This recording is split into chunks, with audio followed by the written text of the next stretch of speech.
Kuha ko ng delivery, guys. Dumating na yung order ko online. Hindi lang sa tapat ng pintuan. Sarap ko natin kasi. Ito na siya. Dadalhin ko sa taas.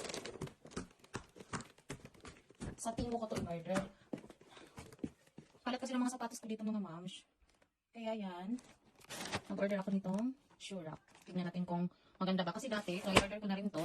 So, Shein ata. Tapos, Diyos ko, ang liit naman pala sa personal. Sana mas okay itong bago kong na-order. So, unboxing with me, guys. Unboxing with me. Wala pa dyan kong kaligo. Maligo naman ako niya. Nakadawat mga kong email notification na delivered na daw niya siya. So, ako na siyang na-assemble sa ako maligo. Buti na lang dumating siya ngayong liit na ako. Aron. Matarong na nito rin. Mawala na dito mga kapag dun ba? Ayan. Sus. Punta. Sakto na ka sa pag-ilatid ko. Ano naman problema kay bray ko lang na ba kahit anong simbol. So, yung stick niya, medyo ano nga. Dalawang shoes lang ang kasya, pero mas okay siguro to. Sa bagay, isa ganito din yan na simbol. Wala ba itong manual?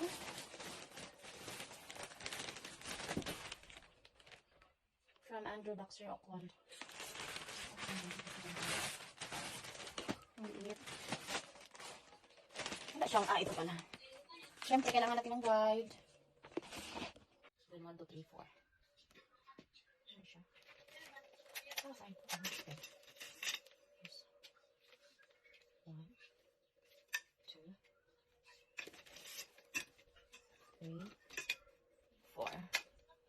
2, 3, 4. Simbol.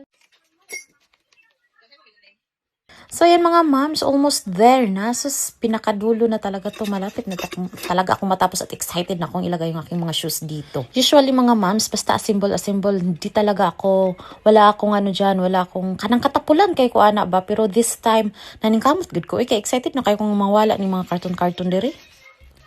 And this is it mga moms. Itong mga kalat na to aalisin na natin at ipakita natin paano siya mag-transform. Ganun. Guys, diba? Medyo maliwalas na tingnan yung side na yan kaysa sa kanina may mga karton-karton pa ng sapatos.